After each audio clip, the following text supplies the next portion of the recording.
কিরে, তুই নামাজ যাবি না?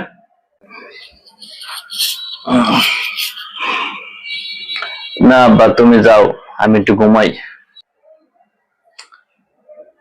মাদার সাথে কয় কি, একটু আগে যে ভূমিকম্প হইলো, তুই মরা বললি না এই ভূমিকম্পে?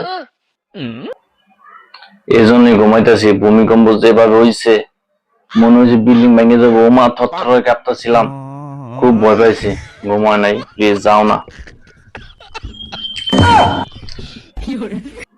আরে শয়তানের বাচ্চা শয়তান, মরলি জবাব দিবি কি? হ্যাঁ, আর না জানি এই আল্লাহ এই ছোট্ট একটা পরীক্ষা দিছে। এই দেখ, 5 সেকেন্ড একটা ভূমিকম্প, পুরো ঢাকা শহরে তোলপাড় হয়ে গেছে। মানুষজন ভয়ে মানে রাস্তা খুঁজে পায় না, ঘর খুঁজে পায় না, যে কই পলাবে, কই যাবে। মানুষ বিল্ডিং এর থেকে দৌড়ে পলাইতেছে। আসলে আমাদের কোনো নিঃশ্বাসের বিশ্বাস আছে রে? কোনো নিঃশ্বাসের বিশ্বাস নেই। আল্লাহ যে কোনো সময় আমাদের নিয়ে যেতে পারে। এটা তো আমাদের একটা ওসিলা।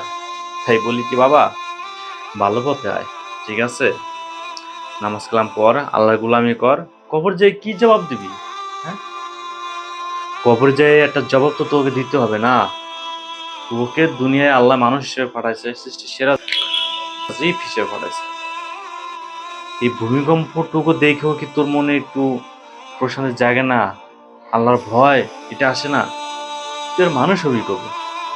যা, রেডি হ, নামাজ যাবি, ঠিক আছে? আমি বের হইলাম, তুই আসিস। আব্বার ঘরে আব্বা লুচ্ছা হইলো, ঠিক কথা কইছে।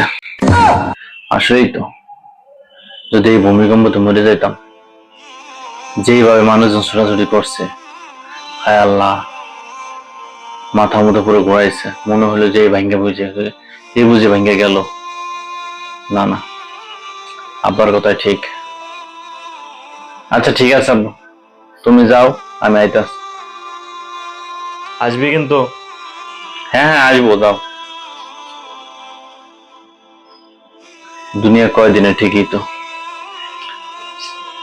আল্লাহর গোলামি কইরা তারে যাই, যাতে জবাব দিতে পারি।